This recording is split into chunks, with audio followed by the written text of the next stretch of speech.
We're always looking ahead at the future, but sometimes to understand where we're going, we have to look back to where we've been and the stories that shaped who we are. Lots of people look at vehicles as a mechanism for travel, but for those who know, they understand that they're actually a library of rich history and experiences.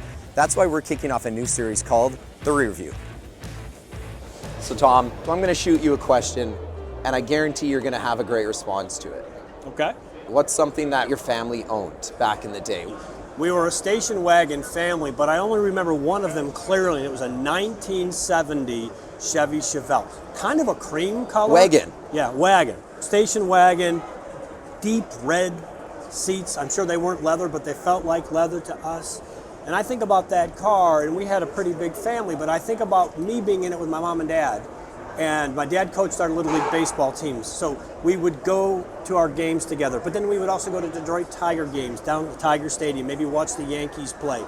And that vehicle always smelled like baseball because we'd have cleats and balls and bats and mitts in the car all the time. And it felt like we were always doing baseball things. So yes, it was this wagon, but it was a connection to this important part of my life, and I felt like I had this private time with my parents in that Chevelle. When you talk about the histories of what our lives have been, we can always connect a car back to something significant in our life. Yes, I agree with you. And as long as we live, the memories we're sharing will stay just as clear, right? Just as firm. They've made it this far. They've made it decades, and they'll keep traveling with us, and I think that's what makes me feel good about it. So Shar, I already know that classic cars hold a pretty special place in your heart.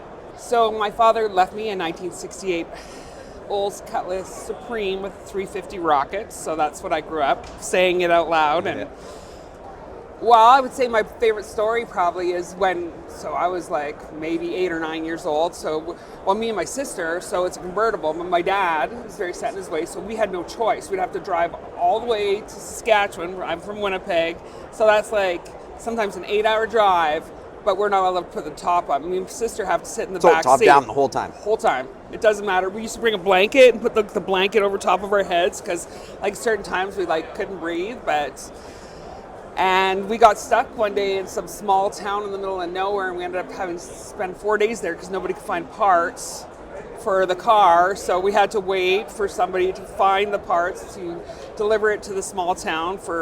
My dad probably fixed it in the trailer, wherever we were staying. Oh yeah, that's right. We had our trailer in the back, so we were staying some random trailer park. But it was one of the most fun trips that I ever had. I met friends in the area and stuff. So I would say that is a lot of fun.